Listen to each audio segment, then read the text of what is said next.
What would you say to your 12-year-old self? This simple yet profound question has sent me on a journey back to childhood to find healing for today. I'm Mike Nicholson, a lifelong educator with over 25 years devoted to young minds. I'm here to celebrate those dedicated to the service of young people and to delve into how they navigate their personal healing amidst the childhood pain they witness in their daily lives. Together, we forge actionable steps to kickstart the healing journey for the young people of today. Join me as I speak with teachers, mental health professionals, coaches, and more, and uncover the wisdom they would share with their 12-year-old selves. Together, we strive to build a foundation for healing that many of us never had. So what would you say to your 12-year-old self? A special note before starting, this podcast is in no way intended to take the place of any kind of mental health assistance. We are simply having discussions about healing and learning and growing. If you need mental health attention, please seek a professional. Welcome back to your 12-year-old self. My guest today is Brian Fretwell. Brian is the founder of Finding Good, a company dedicated to helping people have more meaningful conversations. His methodology uses the science behind connection to make listening less transactional and more transformational. Brian has spent his life exploring how listening can be the most effective tool for change when we use the right questions. As a teacher in juvenile corrections, he saw how better questions can influence behaviors. As a facilitator and consultant in mining, oil, and gas companies, he helped people see how better listening can help save lives. And today, he works with individuals, entire school districts, and large organizations to develop stronger connections through the power of questions. His TEDx has generated over 2.5 million views. His TikTok videos are viewed by millions monthly. And his book, Experts of Our Potential, is widely popular as Brian is a natural, compelling, and engaging storyteller. So my guest today is Brian Fretwell. He's an author. He's a business coach. He's a speaker. We had a very interesting conversation. A little bit what I shared with him, I'll share with you all. Is the way I find guests is I'm on social media and there's content that jumps out at me. There's certain things people say that make me have to speak to that person. And I'm so happy he said yes. Like there's a couple of things that he said where they just rung a little different for me when I would follow or look at his content. So that's what got me to him, and I was happy that he came on. We had some great conversations. With talking to him, because he's a very excitable guy. It was a little bit like herding cats. He does get all over the place. It took us a while to get into exactly what he does, but once we got into what he does, you'll see he uses the idea of a story and helping somebody tell their story in a valuable way to help people, right? And help both people, whoever, the coach and the person being coached. It was a really, really interesting thing. And you'll get behind the curtain too on a little bit on my own life. He asked me some questions that he would ask in a session, a coaching session.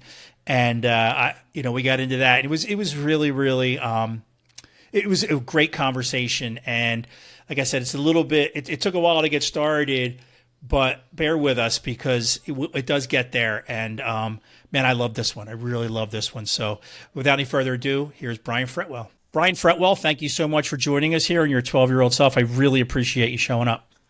Yeah, Mike, thanks for having me. Looking forward to a bit of a conversation. Yeah, I'm really, really interested in talking to you. So a little bit of a behind the curtain thing for me when I'm looking for people to be on this podcast.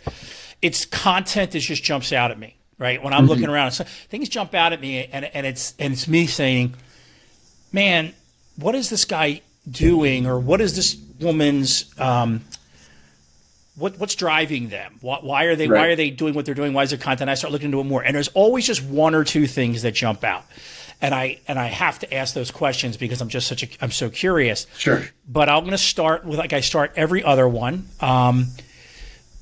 every other podcast. Tell me about your life when you were 12 years old. Yes, thinking about this question, I to be honest, I didn't. I knew the question was coming of like, what would you tell your 12-year-old self? But I was just doing prep for this in the last half hour and realized that question. I think about it in terms of, how we tell our story is important. Yeah. And so much of what we do in our work is really like how we're telling our story, and do we tell it in a way that has value for the other person? Um, More into that later, I'm sure. But so when I think about that through that lens as a 12-year-old, and something that's really interesting kind of recently is like, I was a bit fearless, from the standpoint of like, I remember like we would have, when I was 12, I believe it was right when I was 12, there was a newspaper route, and I picked up a newspaper route to make some money, and there was a contest of like who could sell the most newspapers.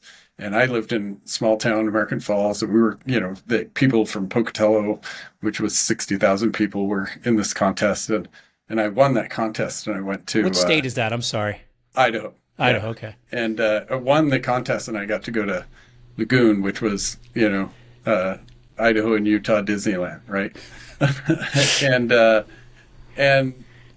I at that time I was I would go to the weight room every morning. I was 12, like, high schoolers were supposed to go there, but I went there every morning. And a lot of it was to avoid what was going on at home, but I think who I was at 12 years old was this the kid that luckily didn't know any better.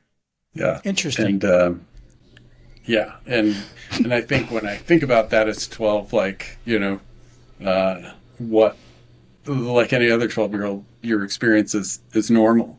So, whatever's involved with that experience. Yeah, it's all you know. It is normal. Mm-hmm. So if you don't mind me asking, and you can tell me you don't want to talk about it, but what were you avoiding? Yeah, there were things at home I didn't want to be a part of, right? There was, relationships and just things that, I don't, interestingly thinking about it, I don't necessarily talk about it much on the stage or I get or in that. person. Yeah. But, and part of that is not giving energy to it, if you will, right? There were certainly, so leaving home was about finding, like knowing that there were places that if I didn't leave, that I was gonna, wouldn't be healthy for me. So for instance, like my stepsister ended up, spending most of her life in jail for methamphetamine, right? And around groups like that. So there was, there were, just a lot of bad influences, but also some bad relationships that I was trying to avoid. Interesting. Yeah. Okay. Was that kind of element easy to get apart, easy for one to get involved with in the small town American Falls where you came from? Oh, yeah. So there's a little bias there, in as much as like knowing it now, like, I was a white male kid in a white male town. And so, I had football, I had wrestling. My sisters didn't have access, to those things. And so, like, if you looked, there was. And so I looked, and I was, like I said, I was lucky enough that I didn't know better, right? I didn't know you weren't supposed to be going to the weight room at 12 years old. I didn't know you weren't, supposed to be, like batting outside of your league in terms of like where I was hanging and who I was hanging around with. But, at the same time, like, I think 12 years old is probably about the first time I got really drunk with friends. Okay. Around that time, there was like a small town gang that I got jumped into, which, there was fighting involved and everything, but I didn't think about it that way. I wasn't joining a gang. It was just like this group of kids that said, if you want to hang out with us, you have to fight four of us. And I fought a lot in those days. And, so they were just, that's fair amount that's going just on such an interesting standpoint. Yeah. That's just an interesting snapshot of what you just, what you mentioned. American Falls. First of all, it can't sound more Americana than that. And it's just an interesting snapshot that there's these, that there's gangs, So so you essentially you were lifting weights. That was your escape. You were an athlete, I Yeah, guess, right? Yeah. yeah, no, I wasn't. I ended up being a bit more of an athlete, but I certainly didn't think of myself that way, and I was awkward and I'm 6'4" now, but I kind of I was always had growing pains, and I was really awkward. I was uncoordinated, but I just had this work ethic that I sort of picked up from my dad, and yeah, it just I leaned into that, So that's where the paper route thing came from, where you won that yeah, thing. yeah, for Okay. sure. So what did your dad do that you got the work ethic from? Yeah, so my dad, he was so apparently the neighbors have a dog in our building. Okay. And sorry about that. I hope he That's doesn't okay. get worse. Um, the yeah, my dad was a truck driver for most of my life. He had worked. I was born in northern Idaho, and he'd worked in the mines. And then when the mining shut down, he drove truck in southeast Idaho, and he ended up driving truck until he passed. And yeah, but he was also a former Marine, and so that he Yeah. fits the mold of all of those things. Yeah, but How old yeah, were you when he passed? 2 years ago. Yeah, Oh man, I'm so sorry. I'm sorry. yeah, no worries. Yeah, Okay, so yeah. It's actually kind of rooted in where the term "finding good" came from for the business. Like, let's hear it. What do you, yeah, yeah. So my dad ended up taking his own life oh man. about 2.5 years ago, in the middle of us building this, this whole what we now call a coaching framework, but that is all based on the science of connection, right? And the person I was closest to in my whole life is my father, only second to my wife, but father had a little more, time, right? Yeah. and Yeah. anyway, it was yeah, where the name comes from is after he passed, I was in my office at 3 in the morning because it was like a week or two, and I hadn't really slept in a few days, and at 3 in the morning, I just realized, he was the one that always asked me questions about, you know, he was always excited about what I was doing. He was always interested in what was next, and so he was always finding good in what I was doing, and I had this moment of realizing that he was doing that for me, but I wasn't necessarily doing that for him. And I at 3 in the morning, I wrote finding good on a window in the office that we had, and it stayed. And then we ended up having to buy findinggood.com, which was like more expensive than it should have been. I was wondering about that actually, but first let me just say that story is so touching.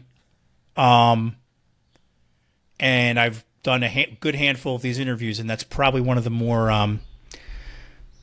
It's just one of the more ones I felt closest to my heart. I just want to that. share that Yeah, with you yeah. because it's just, quite frankly, because I knew you weren't comfortable really with getting too vulnerable, or at least it wasn't it wasn't not weren't comfortable. I think it just wasn't in your wheelhouse. You know what I mean?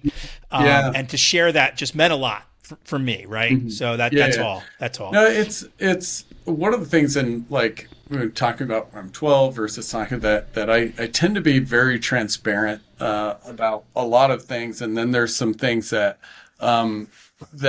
it's the delineation between what's my story and what isn't my story. And also, I'm married to a counselor, right? And so much of like our framework is like, we really look into, okay, what are the questions we are asking? What is the impact of the question we're asking?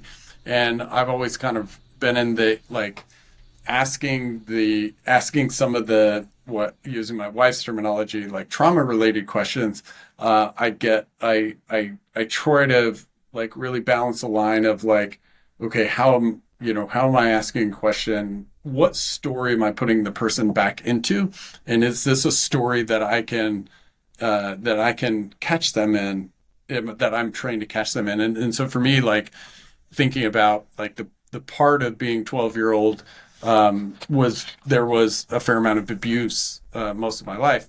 The reason I don't tell that story is that I'm not interested in giving the energy to the abuser. Man, this is really interesting. It's really interesting. And my 12-year-old story being that the kid that was just, I mean, I did the newspaper thing and popcorn, and I was just fearless in a way, and fearless from the standpoint that I didn't know any better. And for me, when I think about 12 and I think about that kid, like that's the kid I'm trying to replicate. Like that's the kid I'm trying to learn from. Right. Do you ever wonder? It's interesting, and I want to get into your trajectory in a minute, because I want to get to where we got to this finding good. I'm curious how that got started, but it's just, I want to point out that I have had this conversation numerous times, and one of the things that I'm driven by, or the question I'm driven by, is, I don't know if I'm driven by it, I'm haunted by it actually, is how do I square in my brain the knowledge that I know that I am supposed to be present at all, and that's the most healthy, valuable thing for myself, for my family, for my child, for all of it. But I'm so, where I came from, that trauma from 12 years old, I'm nothing without that, right? That's who I am, right? So how do you square it, right? Yeah, can I make a delineation? And you feel free to 100% agree with me. Where I strongly disagree is that it's the trauma that did that. But if you wait, it's not the trauma that did that. It was your response and your community's response to that trauma. Yes. I love that. So my point is like, that's the question that squaring those two things has been a huge part of my journey here with this podcast. So as we talked about, I retired a couple years ago from working with young people, and I felt like I was always now in reflection, I'm realizing I was always reliving trauma with the child in my office who was going through some garbage, right? So that's what led me here. And I talked to somebody, matter of fact, it's an episode that just dropped yesterday, and I asked him about that. And he gave me this great analogy. And he said, every day I get in my car, I think about this. He said, I look at my windshield and it's giant. That's everything that's ahead of me. But then there's my rearview mirror. It's like I can't forget that totally, because it is part of who you are. So it's just interesting, this conversation. It's just interesting that And the way I look at it, and what we look at through the lens of connection, is that when I think of my past stories by myself, my brain has a negativity bias. So 75% of that story is going to be what I did wrong, what I should have fixed, what went wrong, right? And that's fine, but it's not the full picture, right? And what we can get into in connection when we're talking to other people, that's actually sort of in the human design that so I can, if I asked you what was the best part of that, or what did you learn, or how did you grow in that, you're able to access parts of that story that you wouldn't on your own. And so it's two parts. We want to be there for somebody when they need to share the trauma. Where for me as a practitioner, I'm not suggesting this, Frida, I'm just really outlining how I look at it and how we kind of teach it in our coaching framework, is I'm not going to ask about the trauma because I don't have permission for that. What I can ask about is, hey, how did you get over this challenge? How did you work through something? Because where I have permission to ask that is because your story of how you worked through the trauma has inherent value for me.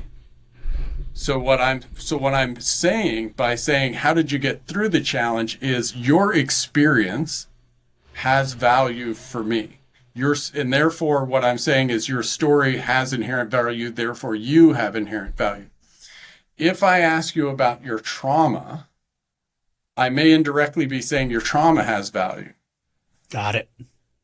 And that's not what we're saying. And I say that knowing full well, again, I go home to a counselor who asks those questions all the time. But when somebody comes into my wife's trauma seat, counseling chair. Yeah. Trauma seat. That's what I should call it. Like, she call it the trauma seat, babe. I just have all these visions of what it would look like. Oh, yeah. We should, anyway, there's so many trauma seats I've been in my life. Right? But she has inherent permission.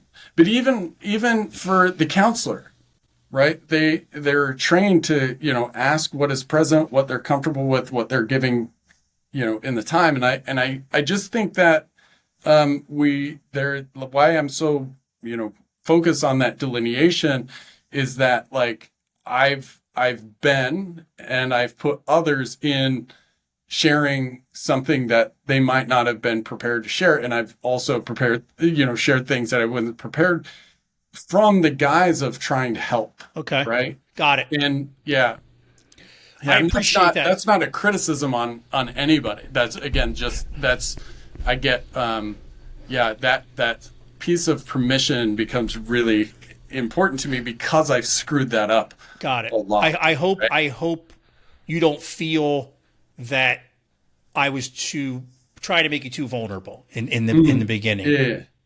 Okay. Yeah. No.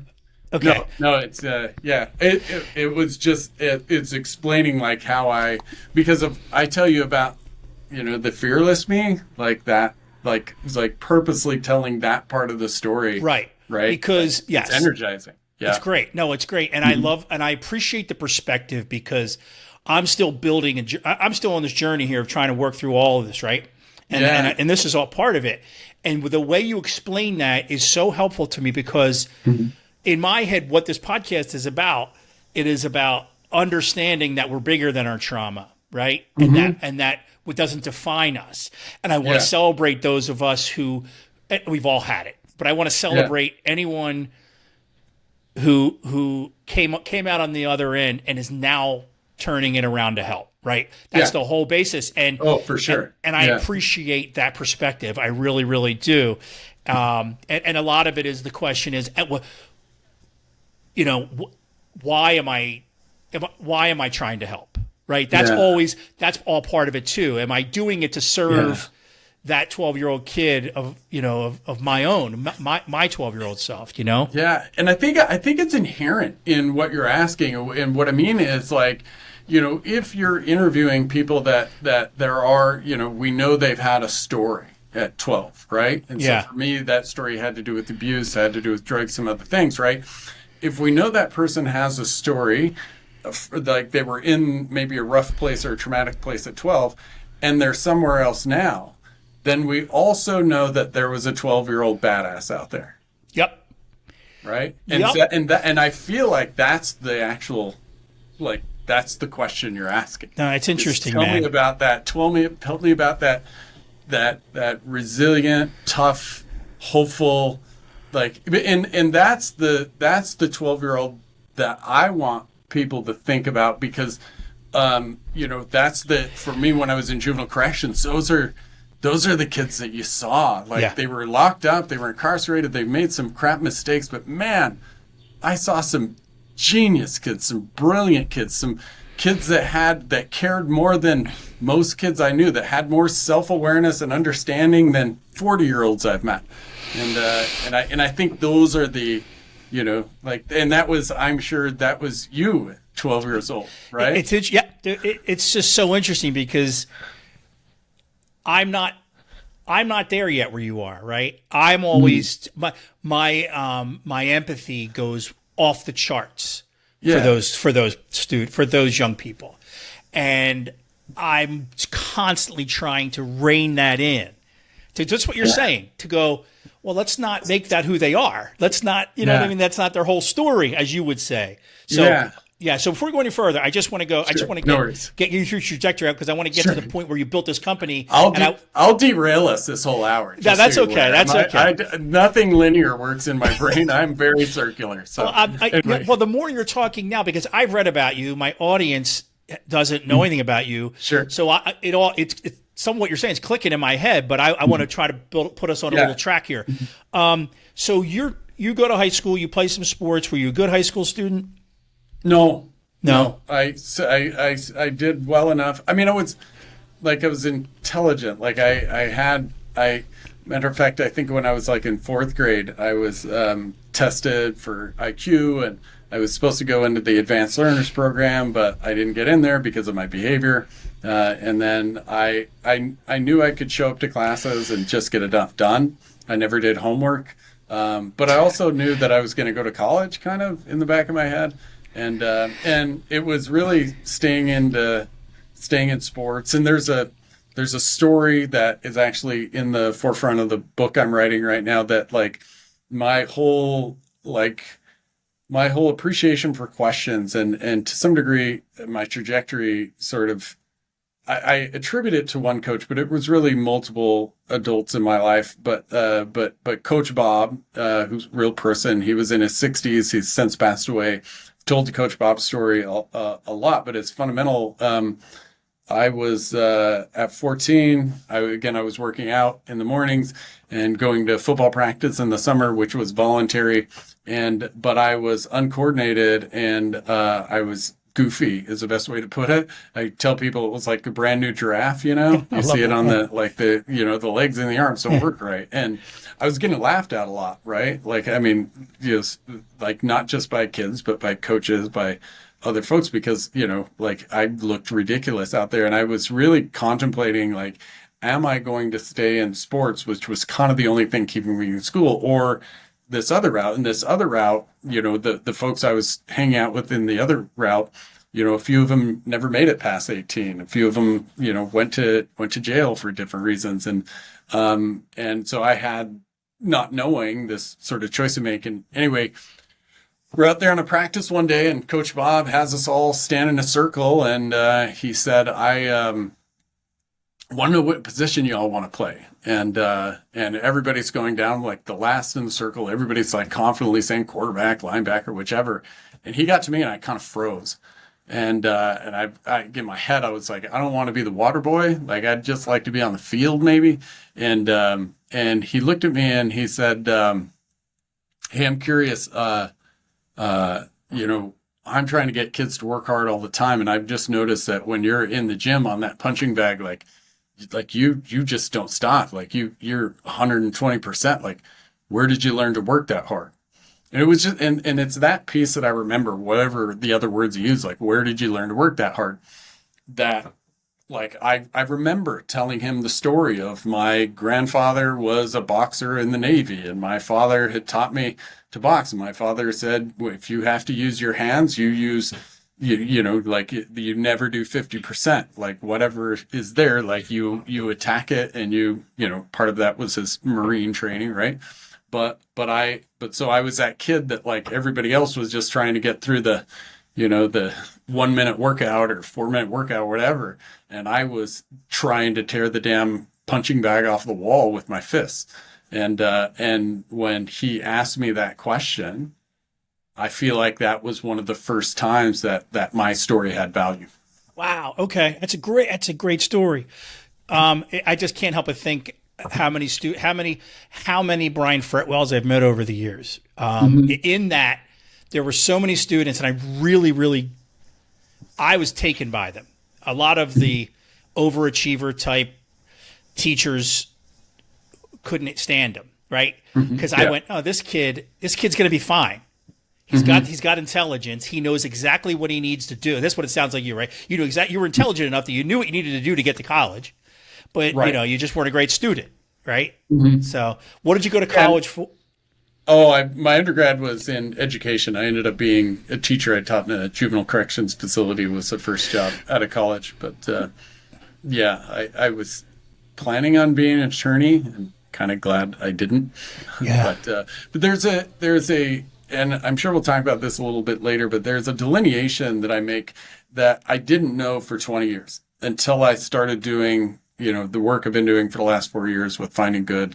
Like, I used to believe that the question that Bob had asked me, was just this one that helped me see things in a different perspective. And that what got me to shift was this person that knew how to ask a question that got me to see the good things in me. But fast forward 20 years later, I'm on the TED stage, doing a TEDx talking about asking questions. That TEDx ended up getting like 2.5 million views or something like that. And on the stage, I realized that I didn't know what he was actually doing. Like, I got really good at asking questions that do help people see that. But what I think Bob did, and how we look at it now, is Bob didn't ask me that question to change me.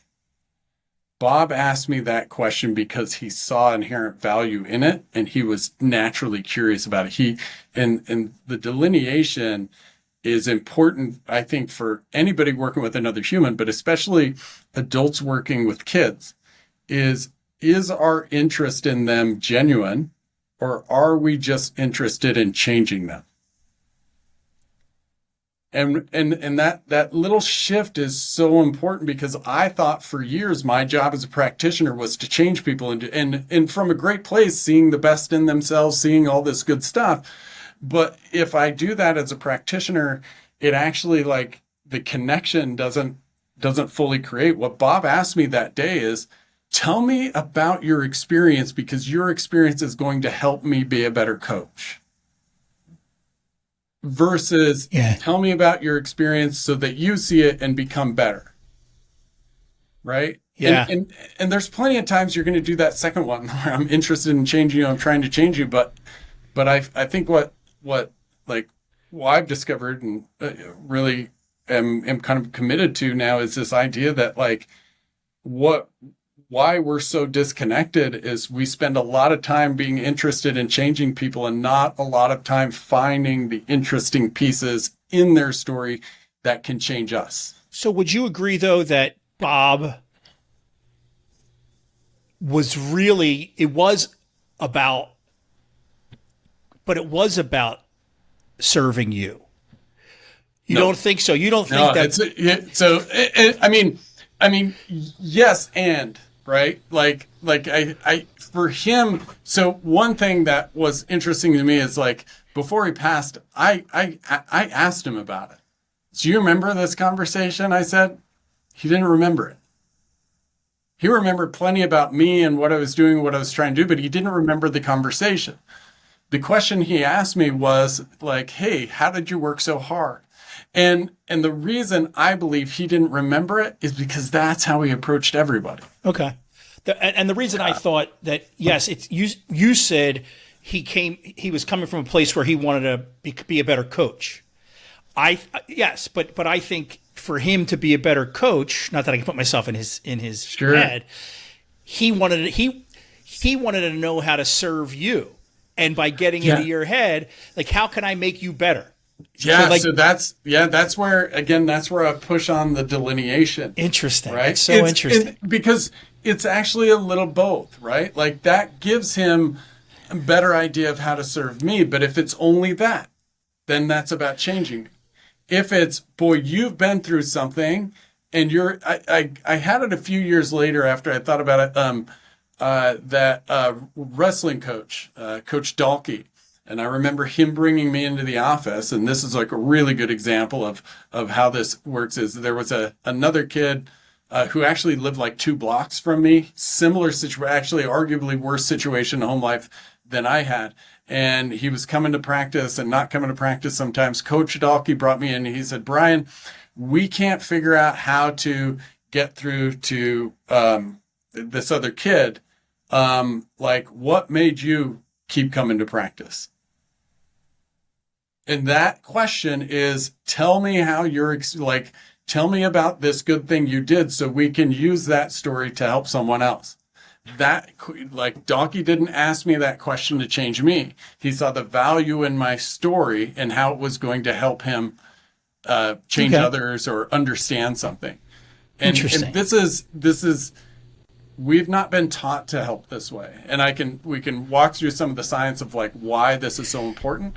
But, like, we've been taught to both listen and help in a one-directional fashion. Okay, we've been dancing around what you do. So do me a favor, explain to me now. So you started this business. I guess sounds like with your dad. But we don't have to get into all that. Mm-hmm. What is it that you do with your business, and get into the summer science about it because we've been dancing around it. Sure. Yeah.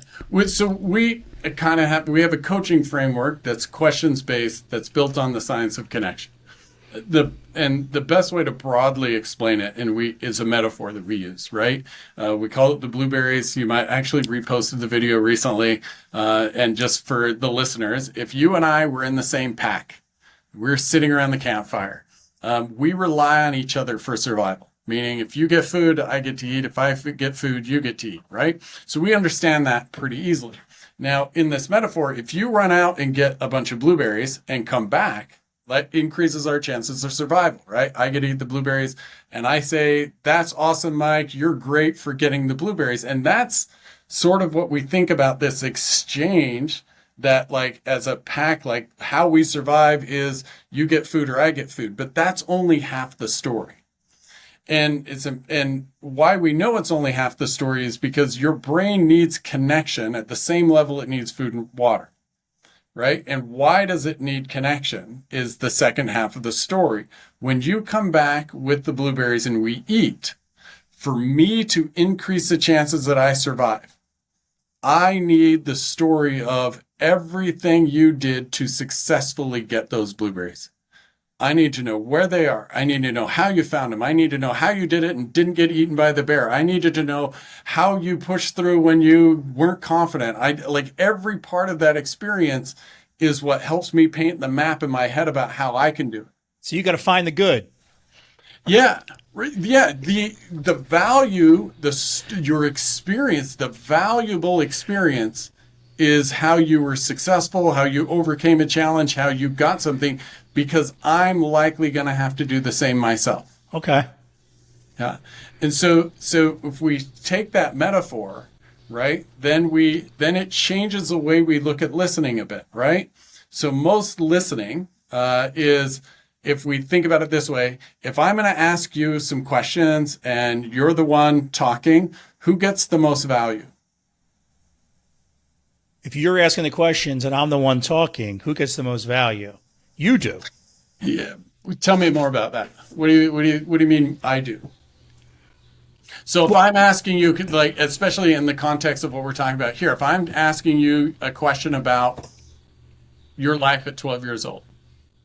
Yeah. Right? Because you haven't talked to anybody about it, and I just want to be here to be present for you talking about what happened to you at 12 years old.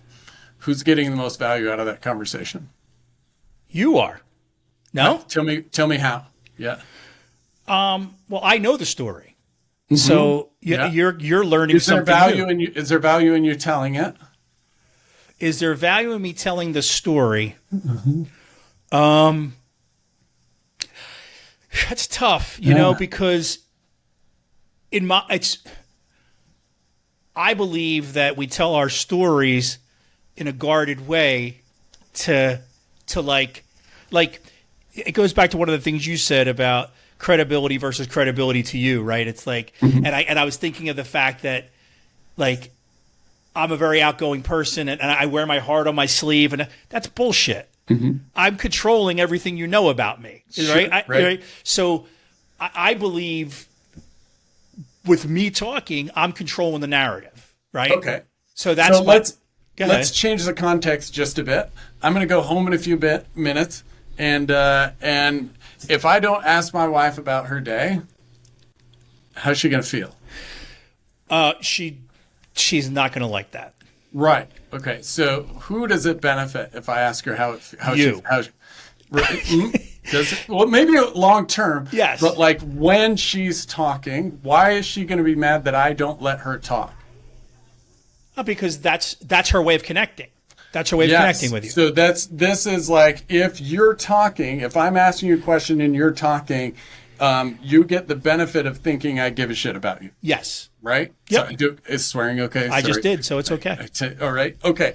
So when I say like who gets the benefit, it's like the benefit is you get to tell your story. The challenge with that, and I love the example of like, how was your day? It's like, the benefit to me might be secondary, like you feel closer to me or I get something later. But in the interaction, in listening to her day, she's getting the benefit, but like I have to actually work to stay interested. Are you tracking with me? Yes. Now, if I make a subtle shift, right? Because what I've done when I said, tell me about your day, is she can tell any story she wants. And I will almost use the word victim, right? I'm going to be there for You're in the trauma chair. Yeah. You're in the trauma chair. Like, exactly. In the trauma chair. Yeah. But when you go get blueberries and come back, I know the value in the story you're giving me. So you're able to re-look at the story because, by the way, when you get blueberries and come back, your brain is just saying, here's where I screwed up, here's where I could have done better, here's what I should have improved. When I ask you, tell me how you found them, then your brain does something it doesn't do on its own, which is re-look at that story. Oh, I did this, and I got over this, and I did that. When I ask my wife, how was your day, right, without context, without directing her, what am I going to get? Well, her brain is negatively biased and has efficiency. So here's a pain in the ass client. Here's a billing issue I had. Yeah. And now I've re-engaged or I've replayed that negative story for her. If I switch it and say, tell me the most interesting patient you worked with today. Now I'm getting value immediately from the story, and she's replaying a story that is going to benefit her. The exchange is equal now. Okay. I don't feel like I'm in the prison where I have to listen to her for 10 or 15 minutes and then she has to listen to me for an equal amount of time. I'm getting the story. Like I'm not telling her to change the story. I'm asking a question to get to understand the part of the story that like A, she's not as likely to say on her own, but B is going to help her feel interested, engaged, and be engaging and interesting to me. So let me ask you again. Who gets the value in that? Both. Okay. Yeah. So what we call that is, and this is where connection happens, is an equal exchange of value. See, there's a really cool Hidden Brain podcast, Hidden Brain episode the other day, and they were talking about listening. And one of the things that came out of that podcast was a person's ability to tell their story clearly and effectively relies 50% on what's happening with the listener. Right? So we as a society, we teach how to tell your story, how to clarify, whether you're in business and clarifying your story, or you're telling your story in your job or in networking or in your, like we spend so much time on how to tell the story. What we don't spend time on is how to use questions so someone can tell their story in a way that's clear and engaging. Okay. And that's the thing. We've all told stories to somebody that wasn't engaged and wasn't interested. And what we think is that, oh, it's my fault as a storyteller that I wasn't engaging, or it's the other person's fault as the storyteller because they weren't engaging. But what we're saying is that, like, whoever I'm talking to, it's part my job to help them tell that story in an engaging way. Because everybody wants to tell their story to someone who's interested and engaged, but that's a two-way. It requires both people. Yeah. So in regards to a practical application of that in a coaching setting, what does that look like? What does that do? What does that do for that? Yes. Think what is the first question coaches ask right now? And this is almost in it's so endemic in how we've been trained to help. First question you get at a coaching session or your physical therapist. What do they ask? How you feeling? Yes. Okay. Now let's look at the brain rules here. Your brain is 75% negative bias. 75% of your thoughts are negative, right? So how do you feel? I've got a 75% chance of hearing what? You're right. Here's where I screwed up. Here's what hurts. Yeah. Here's what sucked. Or right? I'm at the physical therapist. It hurts a little bit. Yes. Yeah, yes. Exactly. And so all of a sudden, now me on the receiving end, I think that's the whole story because that's the only part you've shared. And because now every time you access a memory, you relive that memory, right? Mm-hmm. You amplify it. So it's now easier for your brain to access that part of the memory, which means that becomes the only part of the memory, right? So just switching as a coach or as a physical therapist, Like, hey, we're going to cover everything when we're here, but the first thing I want to hear about is what are you most proud about since you left here? Or the physical therapist, what's the best you felt since you were last here? Let's start there because that's going to help them access the story that they can't access to on their own. That doesn't mean we don't cover the rest of that, but that piece will change the trajectory of the conversation. So as a coach, what you're doing is you're training people without them even knowing it to lead with what got them the blueberries. Yes, and because that's ingrained in our DNA. That's how we are designed to connect. That's how we're designed. That's why connection is as important as food and water, because it's in that connection, it's in that equal exchange of value that we co-create a vision of the present and the future that we almost can't create on our own. So not trying to give all your business secrets away, but we are absolute open book. So where does that then take you with a client, right? You start with that.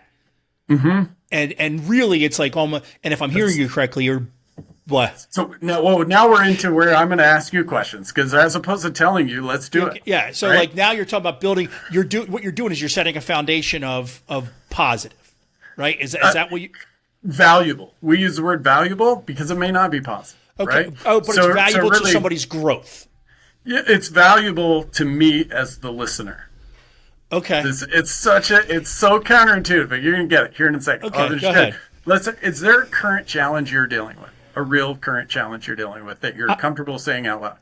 I mean, like beyond trying to build a podcast audience. Oh, tell me about that. Okay, what is your challenge in trying to build a podcast audience? I am not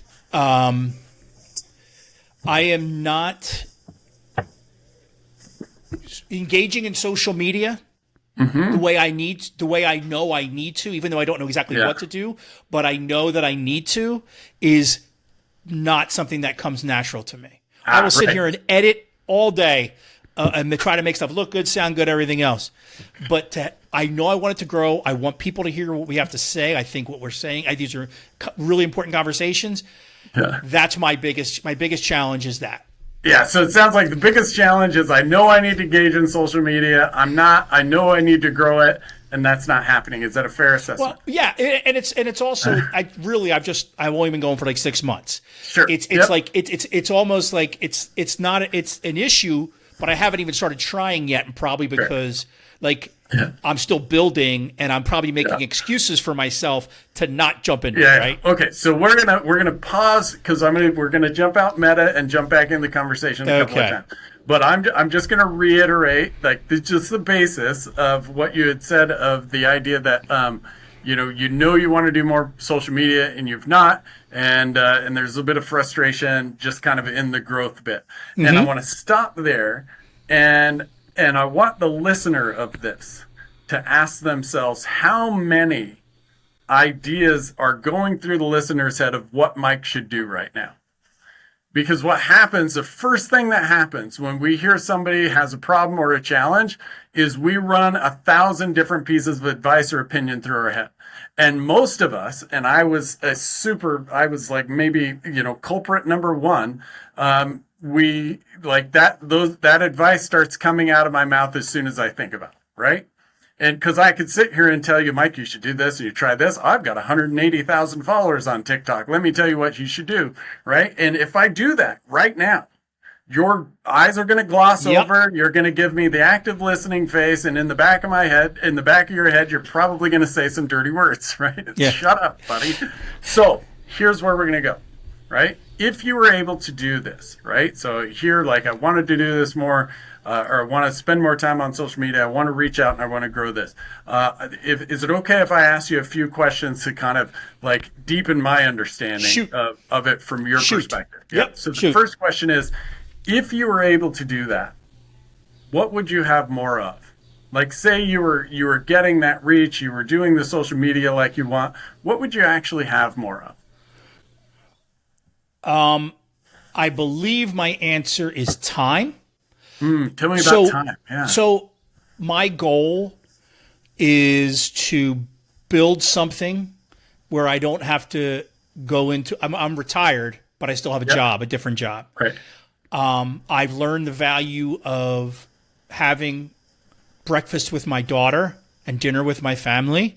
Yeah. And every time I get uncomfortable or every time I think about growing, I think about the struggle that's going to come with it. That's what pushes me through it. So it's time to live the life I want to live on my terms, that where I can have the best experience with my family.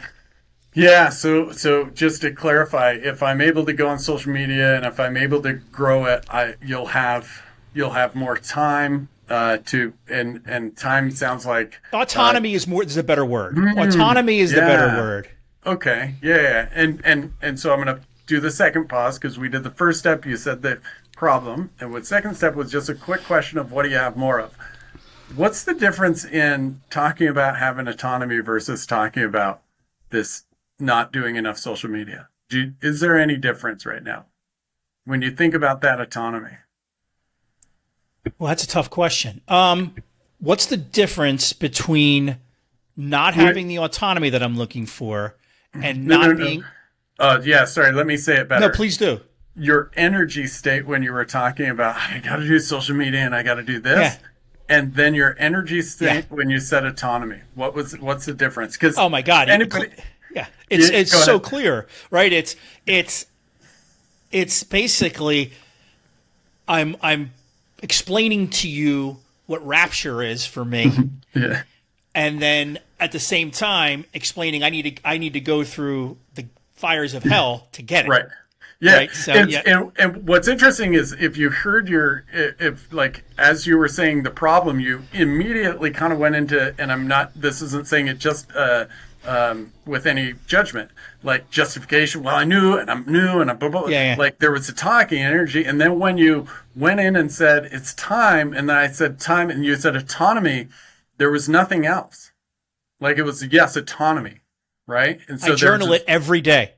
Yeah, every day in my journal. There's a certainty. And now, so the first thing to point out was like that problem and autonomy, they're the same thing. But if I'm only thinking about the problem, it's essentially like my brain, that's a social threat.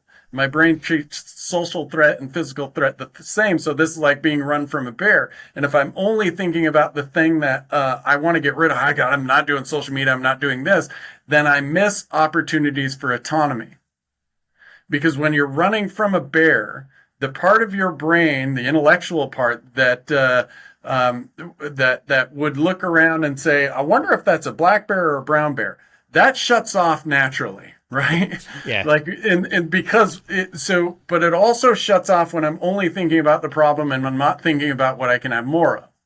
Now I got one other question for you. Okay. That's going to kind of show you into the process. I want you to, Mike, and this is kind of predicated on if I was to help you with this problem, what would be very helpful for me to understand, and also helpful for me to understand because even though I have social media following, like what you talked about in your problem and also this sense of autonomy are both things that I can certainly relate to and that I want more of in my life, right? So with that idea, tell me in the last year, when you think about having this real sense of autonomy, can you tell me the day in the last year that you most felt that sense of autonomy?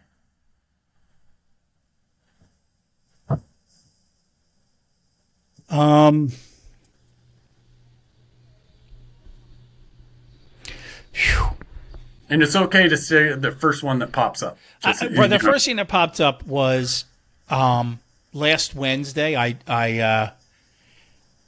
I'd worked for 6 months to build a podcast. Yeah. And I dropped my first episode. Yeah. And I felt like so proud, and I felt so like it was a step. I knew that's the feeling that I had was like it was me. I did it. It was all me, and this is what I'm chasing. This is the dragon I'm chasing, right? Yeah. So that's when I felt it. Yes. Was it like? When did you feel that? Like right when you pressed upload? Like where? Like walk me through moment by moment. Like where this how that like lit up like that. I could tell you it was.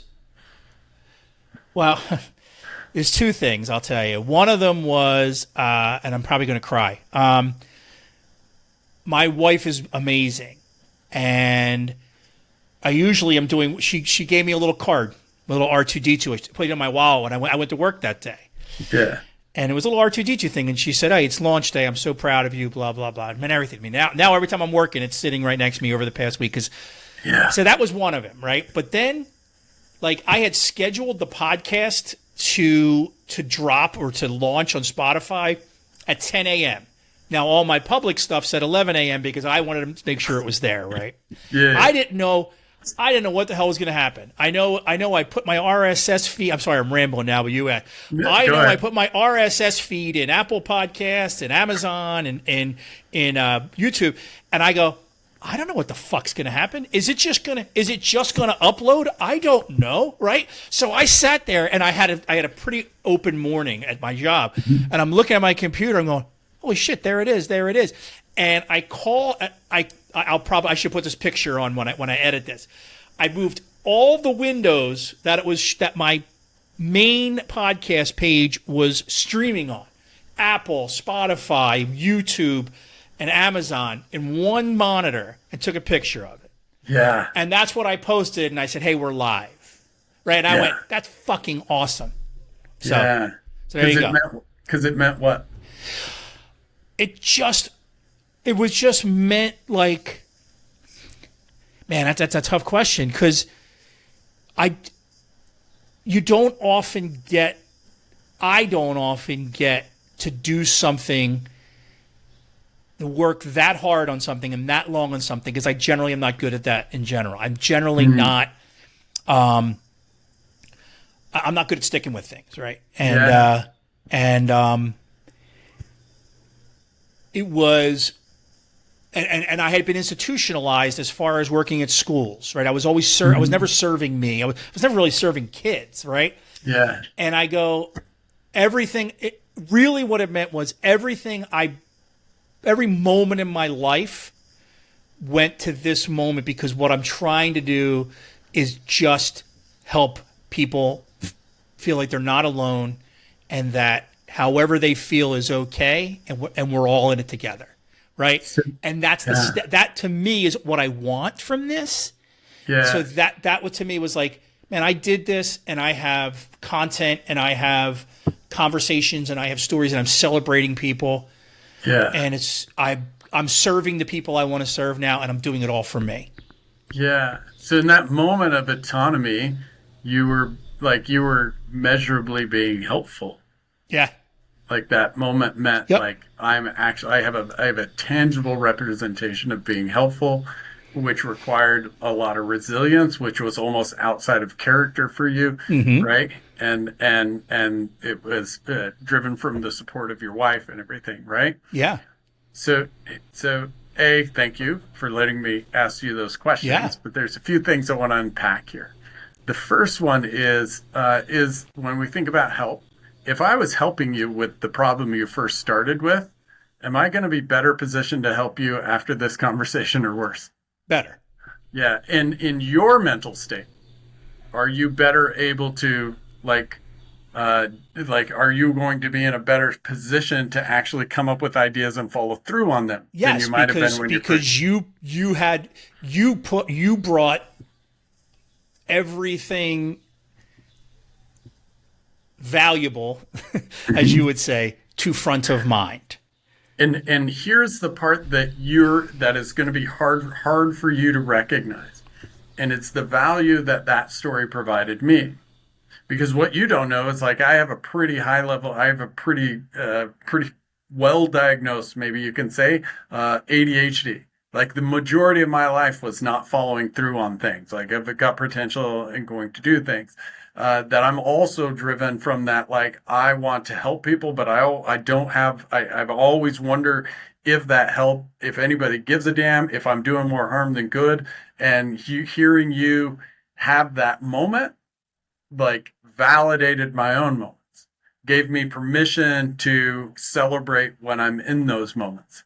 Right. Mm-hmm. And I was able to get that because this is one of the hard things to understand is when I'm asking you those questions, I'm looking for myself in your story.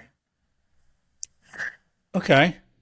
And there's whoever's listening to this right now have probably taken different parts of the story for them, or rather saw themselves in different parts of your story, right?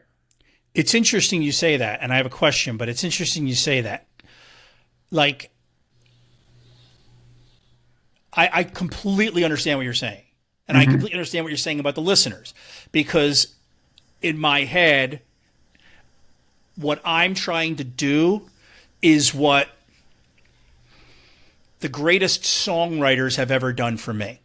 You know what I mean? Like, And I just want a little correction. What you are doing. I'm sorry. Not What you're I trying to am do. Go doing, ahead. Yeah. and the what I want people to get from it is what I have gotten from the greatest songwriters, and Yeah. it's this feeling that, man, that guy knows what I'm going through, Yeah. and that guy, but it's okay. You know what I mean? And Yeah. and like I have a very strong connection to music and words and lyrics, so like that kind of stuff really moves me. And I don't want to sound like I'm anything close to what Bruce Springsteen is, but he's important to a lot of people because of his words, and it's because of that. It's because of somebody's able to speak for somebody else, right? And I love that you put it that way, because we're taught to, like, Bruce Springsteen did it because he's this amazing storyteller.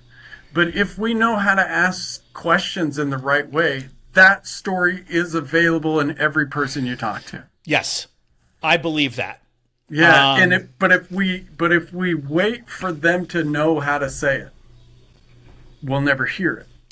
Okay. It's yeah. as the person engaging, I have to, like, the art is, how do I help this person tell that story, because I want to hear the music. Got it. Okay, let me ask you a question, just business wise. Then, how does that help you? How does that help you coach? Yeah. Like, well, how do you turn that into how do you monetize what you're, because all I'm hearing you say is, that's valuable to me. All I'm hearing is it reminds me of my own journeys and my own struggles. And that means a lot to me. But how does that turn into a coaching practice? Yeah, so I mean, so we can look at it. So we mostly coach coaches, but we coach in the process. Meaning, so if we just took this and what we did was just the first 2 steps, and there's 5, which would be like, how did you the additional. So the steps we took is, what do you have more of? Where did you have it before? The other step would be, how did you get there? What was the effort you put in, the time you put in, the strengths you utilized, the skills, the knowledge that allowed that to happen. And then the third question is, how is the world and you better because you did it? And now we have a clear understanding of that story. And once we have that, then the final question is, based on that story, what can you do more of?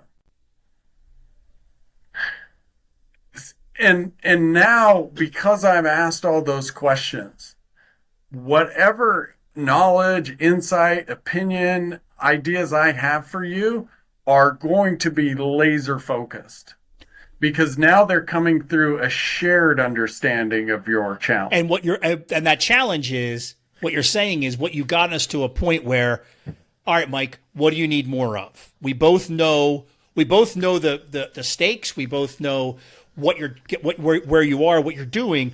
What do you need more of? Yeah, so the little shift is, what can you do more of? What can you do more of? What does this story tell you is the obvious next chapter? And what we find is that the majority of like, whether it's a goal or a problem, why we go to count, and you can reflect on your own experience like this. So many times we go to a counselor or coach or someone else, and halfway through the discussion, we come up with the idea, right? Yeah. And so this is amplifying that process. The reason we can't come up with the reason we come up with the idea in front of a coach or a counselor is because once our story now is less hidden, it has value, right? Once it's out in the world, then my brain can relax because it's not feeling disconnection, and all of a sudden these ideas come up. What we're doing is fast forwarding that process.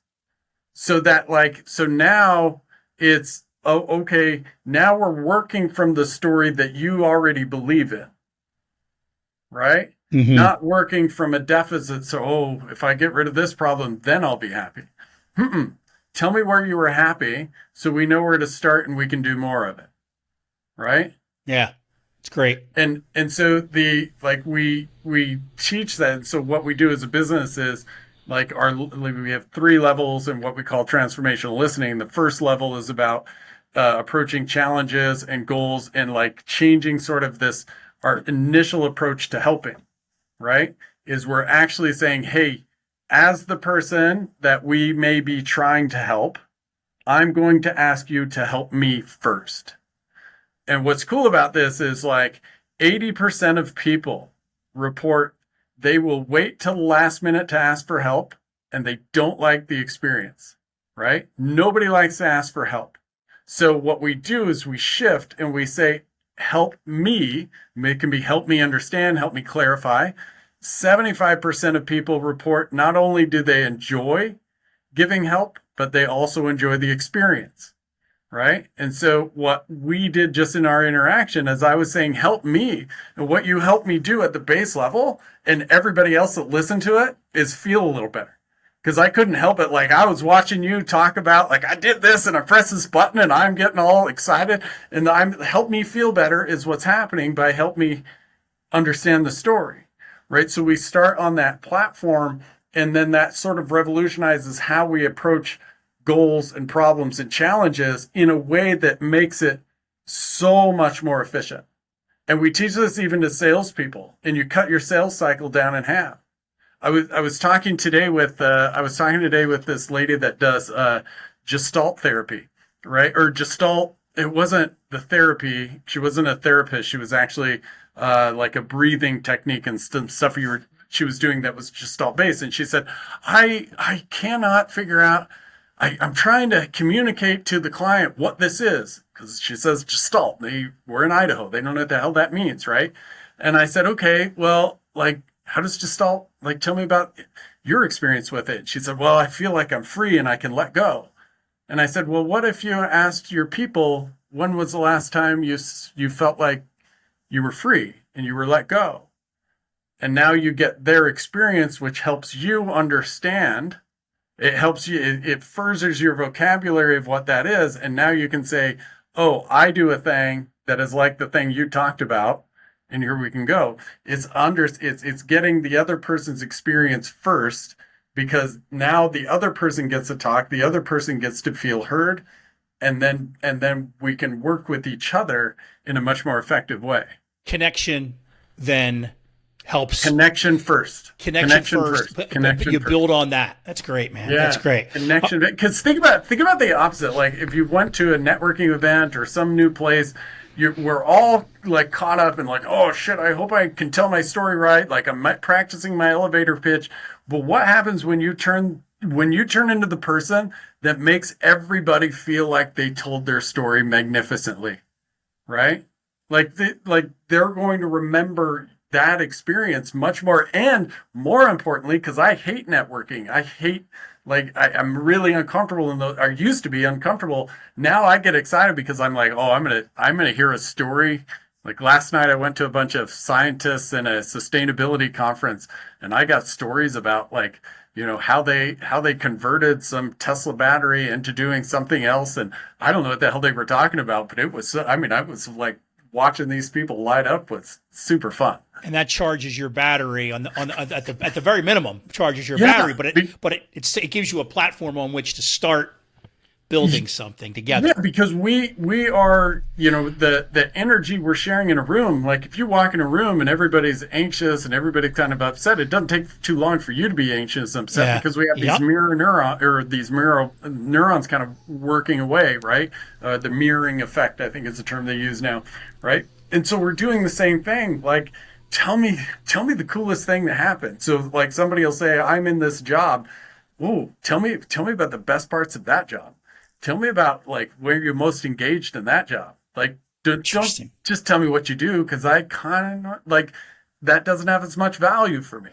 But tell me where you're engaged. That has value for me, right? Yeah, it's a subtle but important shift that quite frankly feels really selfish the first few times you do it. And that's the part that I'm now just coming to understand. It's like now that I ask how you do it with like, it makes sense now, but at first I just couldn't understand why you'd say, well, that's valuable to me. It's like, well, you're Yeah. coaching somebody. Great that that's valuable to you, but what about them? Yeah, You know what I mean? yeah, but here's the question. Underneath any, I don't give a shit what you're coaching for, whether you're coaching for kids or trauma or whatever. The baseline experience that your client has to have is the feeling that their story has value, Yep. Okay. right? Love it. And Yep. that is really hard to do if you haven't found the value in their story for you. That's amazing. That's amazing. It's Thank you such a man, that's it's this amazing. counterintuitive thing, but like it's necessary, and it so fundamentally changes the dynamic for both people. That's great. All right, we're gonna have to stop now, but so I have to ask my Right. question. Yeah, Yeah. we're all over the place. You're like it's like herding cats with you over here. Yeah, fair. Understandable. But all good, all good. Yeah. So as I ask everybody, I'll give you a little background. About 7 months ago, I was online and I was just looking at reels on Instagram, and there was one with this, sappy music playing in the back, and it's just a bunch of text, and it said, "Hey, my therapist gave me this exercise to do," and it said, "Imagine yourself standing outside the bedroom of your 12-year-old self. What would you go in and say?" Right? Mm-hmm. And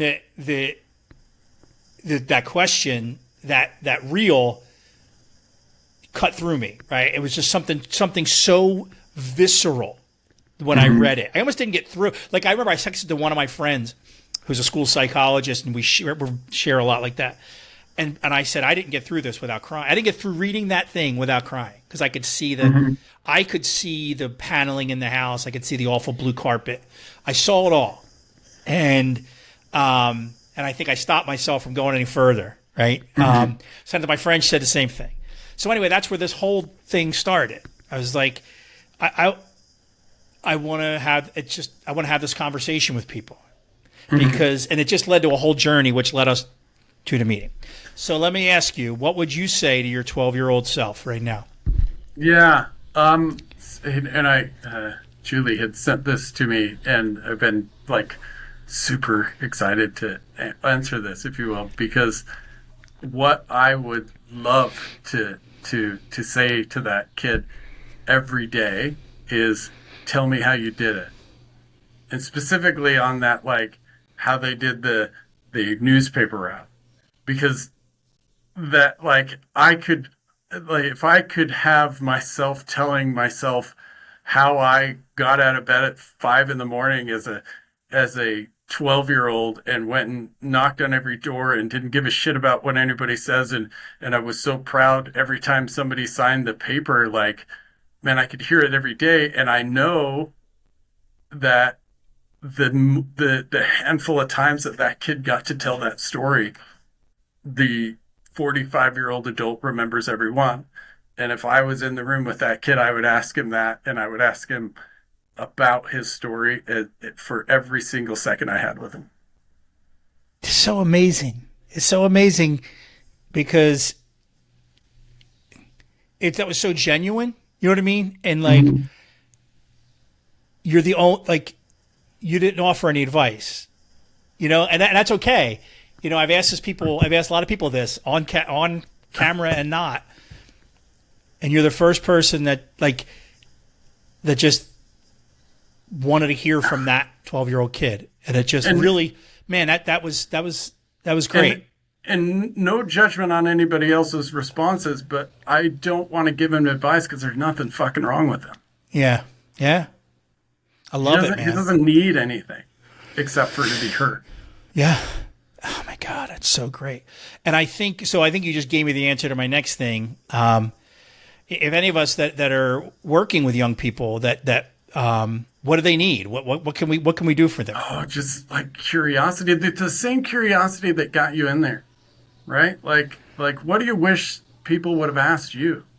What are the parts when you were growing up that weren't seen, like the things that you loved, the things you cared about, the things you were proud about, the strengths you have, like, get curious about those, because as a practitioner, it will make the job exponentially more sustainable, because the stories they can tell you every day will breathe life into your practice. And I can tell you, as somebody that taught in a juvenile corrections facility and got extremely burnt out, somebody who's been a consultant, and I used to be on the road for 45 weeks a year delivering stuff I was super passionate about, but that burnt me to the ground, is what I was doing wrong is being interested in changing.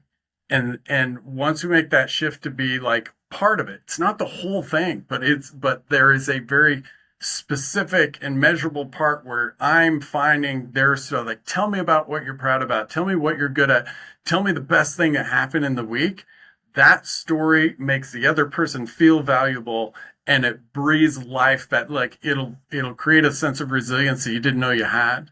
Because what's happening when you hear that story is you're giving your own story validation, because you're finding yourself in their struggle, you're finding yourself in their care, and that the benefit isn't just to them, it's to you. And Brian, thank you so much for joining us, man. This is a great conversation. I really appreciate it. And yeah. Well, thanks for being the guinea pig. No, of course. I'm happy to do it. I'm happy to do it. Have a great one, man. Yeah, you too. Appreciate it. Thanks once again to my guest, Brian Fretwell, who's the founder of Finding Good. You can find all the links to his socials and his website and everything else you need in the show notes. Thanks so much, everybody, and have a great day. Please don't forget to subscribe or rate the show or leave a comment or a review. Share with your friends. Anything that can get us to more ears would be greatly appreciated.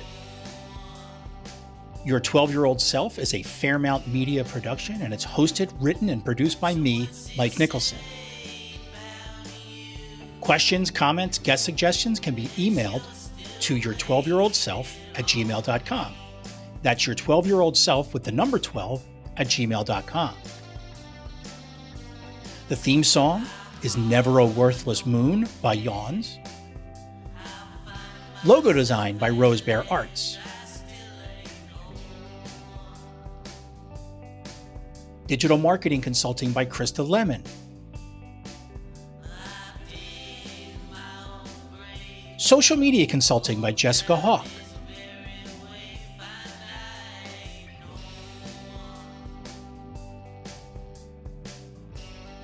Special thanks to Ron Cornwall and Sarah Finney.